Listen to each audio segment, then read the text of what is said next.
ಸ್ನೇಹಿತರೆ ನಮಸ್ಕಾರ. Big boss ಮನೆಯಲ್ಲಿ ಕೆಲವೊಂದಷ್ಟು ಜನ ಸ್ಪರ್ಧಿಗಳು ಆಗಾಗ ಬದಲಾವಣೆಯನ್ನು ಕಾಣ್ತಾ ಇರ್ತಾರೆ.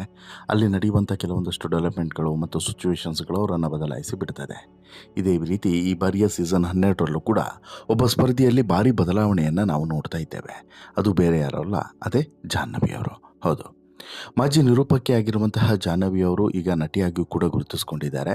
ಸದ್ಯಕ್ಕೆ ಬಿಗ್ ಬಾಸ್ನಲ್ಲಿ ಸ್ಪರ್ಧೆಯಾಗಿರುವಂಥ ಜಾಹ್ನವಿ ಅವರು ಮೊದಲ 3 ವಾರ ಇದ್ದಂಥ ರೀತಿಗೂ ಈಗ ಇರುವಂಥ ರೀತಿಗೂ ಅಜಗಜಾಂತರ ವ್ಯತ್ಯಾಸ ಇದೆ.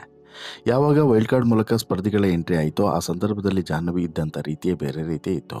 ಅದಾದ ಬಳಿಕ ನಡೆದಂಥ ಕೆಲವೊಂದಷ್ಟು ಡೆವಲಪ್ಮೆಂಟ್ಗಳು ಅಥವಾ ಒಂದು ಈ ಅಶ್ವಿನಿ ಗೌಡ ಮತ್ತು ಜಾಹ್ನವಿ ನಡುವೆ ನಡೆದಂತಹ ಒಂದು ವಾಕ್ಸಮರ, ಇದು ಇವರಿಬ್ಬರನ್ನು ಕಂಪ್ಲೀಟಾಗಿ ಬದಲಾಯಿಸಿ ಬಿಡ್ತು. ಅಶ್ವಿನಿ ಗೌಡ ಇವತ್ತಿಗೂ ಕೂಡ ಅದೇ ಕುತಂತ್ರ, ಅದೇ ಒಂದು ರೀತಿಯಲ್ಲಿ ಮೊಂಡುವಾದ, ಜೊತೆಗೆ ನಾನು ಹೇಳಿದ್ದೇ ಆಗಬೇಕು, ತಾನು ಮಾಡಿದ್ದೇ ಸರಿ ಎನ್ನುವಂತಹ ಒಂದು ವಿಚಿತ್ರವಾದಂತಹ ಕುತಂತ್ರ ಬುದ್ಧಿಯನ್ನು ಪ್ರದರ್ಶನ ಮಾಡಿಕೊಂಡು ಡಿಕ್ಟೇಟರ್ಶಿಪ್ ರೀತಿ ಮೆರಿತಾ ಇದ್ದರೆ, ಮತ್ತೊಂದು ಕಡೆ ಜಾಹ್ನವಿ ಅವರು ಅಶ್ವಿನಿ ಗೌಡ ಅವರ ಸಹವಾಸದಿಂದ ದೂರವಾದ ಬಳಿಕ ಸಕಾರಾತ್ಮಕವಾದಂತಹ ಬದಲಾವಣೆಯನ್ನು ಕಾಣ್ತಾ ಇದ್ದಾರೆ. ಆರಂಭದ ದಿನಗಳಲ್ಲಿ ಅಶ್ವಿನಿ ಜೊತೆಗಿನ ನಿಕಟ ಬಾಂಧವ್ಯದಿಂದ ಕಂಪ್ಲೀಟಾಗಿ ನೆಗೆಟಿವ್ ಇಮೇಜನ್ನೇ ಹೊಂದಿದ್ದಂತಹ ಜಾಹ್ನವಿ ಅವರ ಇಮೇಜ್ ಈಗ ಬದಲಾಗ್ತಿದೆ. ಆದರೆ ಹೆಚ್ಚು ಇನ್ವಾಲ್ವ್ಮೆಂಟ್ ಕಾಣಿಸ್ದೇ ಇದ್ರೂ ಕೂಡ, ಅಥವಾ ಬಿಗ್ ಬಾಸ್ ಮನೆಯಲ್ಲಿ ಹೆಚ್ಚಾಗಿ ತೊಡಗಿಸಿಕೊಳ್ಳದೇ ಇದ್ರೂ ಕೂಡ, ವಾಯ್ಸು ಸ್ವಲ್ಪ ಡೌನ್ ಆಗಿದ್ರೂ ಕೂಡ, ಬಟ್ಟು ಇಮೇಜ್ ಮಾತ್ರ ಕಂಪ್ಲೀಟಾಗಿ ಬದಲಾಗ್ತಿದೆ. ಜಾಹ್ನವಿ ಹೊಸ ಹೊಸ ವ್ಯಕ್ತಿಗಳ ಜೊತೆಗೆ, ಸ್ಪರ್ಧಿಗಳ ಜೊತೆಗೆ ಬೆರೀತಿದ್ದಾರೆ. ಇದು ಸೋಷಿಯಲ್ ಮೀಡಿಯಾದಲ್ಲಿ ತುಂಬ ಅಬ್ಸರ್ವೇಷನ್ಗೆ ಕಾರಣವಾಗಿದೆ ಮತ್ತು ಅಪ್ರಿಸಿಯೇಷನ್ಗೂ ಕೂಡ ಕಾರಣ ಆಗಿದೆ. ಇದು ಜಾಹ್ನವಿ ಆಟವನ್ನು ಬದಲಾಯಿಸಿದೆ ಅಂತಲೂ ಕೂಡ ಹೇಳ್ಬೋದು. ಬಹುತೇಕ ಕರ್ನಾಟಕದಲ್ಲಿ ಈಗ ಅಶ್ವಿನಿ ಅವರ ವಿರೋಧಿ ಸಂಖ್ಯೆ ಜಾಸ್ತಿಯಾಗಿದೆ. ಈ ವಿರೋಧಿಗಳ ಸಂಖ್ಯೆಗೆ ಈಕೆಯೂ ಕೂಡ ಬಲಿಯಾಗ್ತಿದ್ಲು ಅನ್ನೋದನ್ನು ನಾವಿಲ್ಲಿ ಅರ್ಥ ಮಾಡ್ಕೊಬೇಕು. ಬಿಗ್ ಬಾಸ್ ಮನೆಯಲ್ಲಿ ಯಾವಾಗ ಯಾರು ಹೇಗೆ ಬದಲಾಗ್ತಾರೆ ಅನ್ನೋದನ್ನು ಹೇಳೋದಕ್ಕೆ ಸಾಧ್ಯವೇ ಇಲ್ಲ. ಬಿಗ್ ಬಾಸ್ ಸೀಸನ್ 12ರಲ್ಲಿಯೂ ಕೂಡ ಹಾಗೆ ಆಗಿದೆ. ಅಶ್ವಿನಿ ಗೌಡ ಹಾಗೂ ಜಾಹ್ನವಿ ಅವರು ಒಟ್ಟಿಗೆ ಇರ್ತಿದ್ದಂಥವ್ರು, ಎಡ ಮತ್ತು ಬಲದ ರೀತಿ. ಇವರು ಏನೇ ಒಂದು ಮಾತುಕತೆಯನ್ನು ಮಾಡಿದ್ರೂ ಕೂಡ ಅಲ್ಲಿ ಜಾಹ್ನವಿಯನ್ನು ಅಶ್ವಿನಿಯನ್ನು ಜಾಹ್ನವಿ ಬಿಟ್ಟುಕೊಡ್ತಾ ಇರಲಿಲ್ಲ. ಒಂದು ವೇಳೆ ಅಶ್ವಿನಿ ಬಿಟ್ಕೊಟ್ರೂ ಕೂಡ ಜಾಹ್ನವಿ ಮಾತ್ರ ಬಿಟ್ಟುಕೊಟ್ಟಂತಹ ಯಾವ ಉದಾಹರಣೆಯೂ ಕೂಡ ಇಲ್ಲ. ಇದರ ನಡುವೆ ಯಾವಾಗ ಇವರ ಬಾಂಧವ್ಯ ಒಂದು ಹಂತದಲ್ಲಿ ಅತಿರೇಕಕ್ಕೆ ಹೋಯಿತೋ ಆ ಸಂದರ್ಭದಲ್ಲಿ ಸ್ವತಃ ಕಿಚ್ಚ ಸುದೀಪ್ ಅವರು ಕೂಡ ವಾರ್ನಿಂಗನ್ನು ಕೊಟ್ಟಿದ್ದರು. ಇವರ ನಡುವೆ ಇದ್ದಂತಹ ಬಾಂಧವ್ಯ ಒಳ್ಳೆಯದಕ್ಕಲ್ಲ ಅನ್ನೋದನ್ನು ಕೂಡ ಹೇಳಿದರು. ಆದರೆ ಈಗ ಇವರು ಬೇರೆ ಆಗಿದ್ದಾರೆ. ಇದಕ್ಕೆ ಕಾರಣ ಏನು ಅನ್ನೋದು ಎಲ್ರಿಗೂ ಕೂಡ ಗೊತ್ತೇ ಇದೆ. ಅವರ ಸಹವಾಸ ಬಿಟ್ಟ ಬಳಿಕ, ಅಶ್ವಿನಿ ಅವರ ಸಹವಾಸವನ್ನು ಜಾಹ್ನವಿ ಬಿಟ್ಟ ಬಳಿಕ, ಜಾಹ್ನವಿಯವರ ಇಮೇಜ್ ಇದೆಯಲ್ಲ, ಈ ಇಮೇಜ್ ಸ್ವಲ್ಪ ಬದಲಾಗಿದೆ. ನೆಗೆಟಿವ್ ಶೇಡ್ನಿಂದ ಹೊರಕ್ಕೆ ಬಂದಿದ್ದಾರೆ ಅನ್ನುವಂಥ ಅಭಿಪ್ರಾಯಗಳು ಸೋಷಿಯಲ್ ಮೀಡಿಯಾದಲ್ಲಿ ವ್ಯಕ್ತವಾಗ್ತಿದೆ.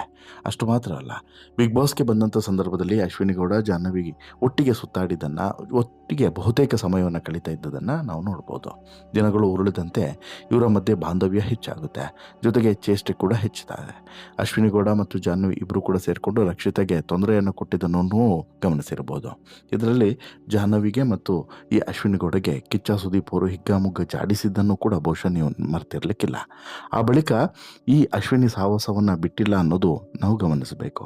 ಮತ್ತೆ 2 ವಾರಗಳ ಕಾಲ ಅಶ್ವಿನಿ ಜೊತೆಗೆ ಈ ಜಾಹ್ನವಿ ಇದೇ ರೀತಿ ಒಂದು ವಿಶ್ವಾಸವನ್ನು ಬೆಳೆಸ್ಕೊಂಡು ಹೋದರು. ಕೊನೆಗೆ ಎಚ್ಚೆತ್ತುಕೊಂಡಂಥ ಜಾಹ್ನವಿ ಅಶ್ವಿನಿ ಅವರ ಸಹವಾಸದಿಂದ ದೂರ ಉಳಿತಾರೆ.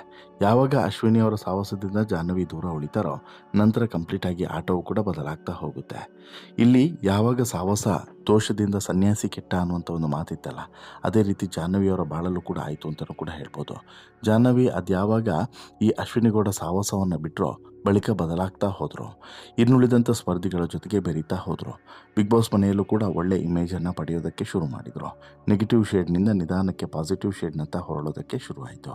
ಕಡಿಮೆ ದಿನ ಇದ್ದರೂ ಕೂಡ ತೊಂದರೆ ಇಲ್ಲ, ಬಿಗ್ ಬಾಸ್ ಮನೆಯಲ್ಲಿ ನೆಗೆಟಿವ್ ಆಗಿ ಕಾಣಿಸ್ಕೊಳ್ಳೋದು ಬೇಡ ಅನ್ನೋದು ಜಾಹ್ನವಿಗೆ ನಂತರ ಅರ್ಥ ಆಯಿತು.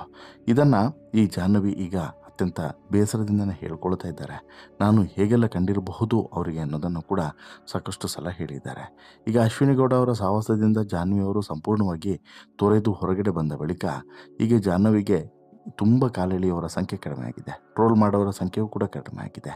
ಈ ಕಾರಣಕ್ಕೆ ಹೆಚ್ಚು ಹೈಲೈಟ್ ಕೂಡ ಆಗ್ತಿಲ್ಲ, ಆದರೆ ಹೈಲೈಟ್ ಆಗದೇ ಇದ್ರೂ ಕೂಡ ಬೇಸರ ಅಂತೂ ಇಲ್ಲ ಅನ್ನೋದನ್ನು ಹೇಳ್ತಾರೆ. ನೆಗೆಟಿವ್ ಶೇಡ್ನಲ್ಲಿ ಹೈಲೈಟ್ ಆಗೋದಕ್ಕಿಂತ ಪಾಸಿಟಿವ್ ಆಗಿ ಹೈಲೈಟ್ ಆಗೋದು ತುಂಬ ಒಳ್ಳೆಯದಲ್ವಾ ಅನ್ನೋದು ಅವರ ಅಭಿಪ್ರಾಯ. ಸದ್ಯಕ್ಕೆ ಸ್ಪಂದನ, ಕಾವ್ಯ ಇವ್ರ ಜೊತೆಗೆ ಬೆರೀತಿರುವಂತಹ ಜಾಹ್ನವಿ ಸಾಕಷ್ಟು ವಿಚಾರಗಳಲ್ಲಿ ಅಶ್ವಿನಿಗೆ ತಿರುಗೇಟನ್ನು ಕೊಡ್ತಾ ಇದ್ದಾರೆ.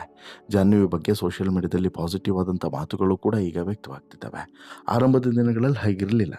ಜಾಹ್ನವಿ ಏನೇ ಮಾಡಿದರೂ ಕೂಡ ಅಲ್ಲಿ ನೆಗೆಟಿವ್ ಬರ್ತಿತ್ತು, ಟ್ರೋಲ್ ಆಗ್ತಿತ್ತು. ಅಶ್ವಿನಿಗಳ ಜೊತೆಗೆ ಸೇರಿಕೊಂಡು ಮಾಡ್ತಿದ್ದಂತಹ ಕೆಲವೊಂದು ಕುತಂತ್ರಗಳಿಗೆ ಸಿಕ್ಕಾಪಟ್ಟೆ ವಿರೋಧಗಳು ವ್ಯಕ್ತವಾಗ್ತಿತ್ತು. ಎಲ್ಲಿವರೆಗೆ ಅಂತ ಹೇಳಿದ್ರೆ ಅವ್ರಿಗೆ ಗೊತ್ತು ಕೂಡ ಇರಲಿಕ್ಕಿಲ್ಲ, ಚಿಕ್ಕ ಇಮ್ಯಾಜಿನೇಷನ್ ಕೂಡ ಇರಲಿಕ್ಕಿಲ್ಲ. ಯಾರಿಗೆ? ಈ ಜಾಹ್ನವಿಗೆ. ಜಾಹ್ನವಿ ಮಾಡ್ತಿರೋಂಥ ಎಡವಟ್ಟಿನ ಬಗ್ಗೆ.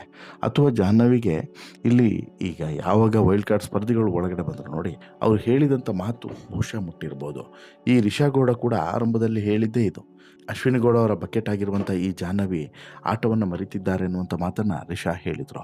ಆದರೆ ಅನ್ಫಾರ್ಚುನೇಟ್ಲಿ ಅಂತ ಹೇಳಿದ್ರೆ, ಯಾವಾಗ ಜಾಹ್ನವಿ ಅಶ್ವಿನಿ ಗೌಡರಿಂದ ದೂರ ಆದರೋ ಅದಾದ ಬಳಿಕ ಆ ಸ್ಥಾನವನ್ನು ತುಂಬಿದಂತಹ ಮತ್ತೊಬ್ಬ ಸ್ಪರ್ಧಿ ಯಾರು ಅಂತೇಳಿ ಕೇಳಿದ್ರೆ ಇದೇ ರಿಷಾ ಗೌಡ.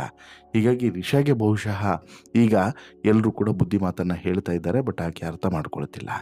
ತಾನು ಯಾಕೆ ಆಕೆ ಜೊತೆಗೆ ಇದ್ದೇನೆ ಅನ್ನೋದನ್ನು ಮುಂದಿನ ದಿನಗಳಲ್ಲಿ ಹೇಳ್ತೀನಿ ಅಂತ ಹೇಳ್ಕೊಂಡು ಜಾರ್ಕೊಳ್ಳುವಂಥ ಪ್ರಯತ್ನವನ್ನು ಮಾಡಿದ್ದಾಳೆ. ಬಹುಶಃ ರಿಷಾಗೆ ಮತ್ತು ರಾಶಿಕಾಗೆ ಅಶ್ವಿನಿ ಅವರ ಸಂಘವೇ ಮುಳುವಾದರೂ ಕೂಡ ಅಚ್ಚರಿ ಏನಿಲ್ಲ. ಇಲ್ಲೂ ಕೂಡ ಆಗಿದ್ದ ಹಾಗೆ. ಇಲ್ಲಿ ಒಂದು ವೇಳೆ ಅಲರ್ಟ್ ಆಗಿದ್ದಿದ್ರೆ ಬಹುಶಃ ಆರಂಭದಲ್ಲಿ ಅಂತಹ ಒಂದು ನೆಗ್ಲೆಕ್ಟ್ ಆಗ್ತಿರಲಿಲ್ಲ. ಬಟ್ ಇನ್ಮೇಲಾದರೂ ಕೂಡ ತುಂಬ ಎಚ್ಚರಿಕೆಯಿಂದ ಒಂದೊಂದು ಸ್ಟೆಪ್ಸ್ಗಳನ್ನು ಇಡೋದು ಬೆಟರ್ ಅಂತೇಳಿ ಅನಿಸುತ್ತೆ. ಇನ್ನೂ ಆ ತಪ್ಪುಗಳು ಆಗದಂತೆ ನೋಡಿಕೊಳ್ಳೋದು ಬೆಟರ್ ಅಂತೇಳಿ ಅನಿಸುತ್ತೆ ಜಾಹ್ನವಿ ಆಟದಲ್ಲಿ ಇನ್ವಾಲ್ವ್ಮೆಂಟ್ ಆಗ್ತಾ ಇನ್ನುಳಿದವ್ರ ಜೊತೆಗೆ ಬೆರಿತಾ ಹೋದರೆ ಫೈನಲ್ವರೆಗೂ ಕೂಡ ಬರಬಹುದು ಅನ್ನೋದರಲ್ಲಿ ಎರಡನೇ ಮಾತೇ ಇಲ್ಲ. ನಿಮಗೇನು ಅನಿಸುತ್ತೆ ಸ್ನೇಹಿತರೆ, ಜಾಹ್ನವಿಯವರ ಈ ಬದಲಾವಣೆ ಬಗ್ಗೆ ನಿಮ್ಮ ಅಭಿಪ್ರಾಯ ಏನು? ದಯವಿಟ್ಟು ನಿಮ್ಮ ಅಭಿಪ್ರಾಯವನ್ನು ಕಮೆಂಟ್ ಮಾಡಿ ತಿಳಿಸಿ. ಜೊತೆಗೆ ಈ ಸ್ಟೋರಿ ಇಷ್ಟ ಆಯಿತು ಅಂತ ಹೇಳಿದ್ರೆ ಲೈಕ್ ಮಾಡಿ, ಶೇರ್ ಮಾಡಿ, ಚಾನಲ್ಗೆ ಸಬ್ಸ್ಕ್ರೈಬ್ ಆಗೋದನ್ನು ಮರಿಬೇಡಿ. ಧನ್ಯವಾದ.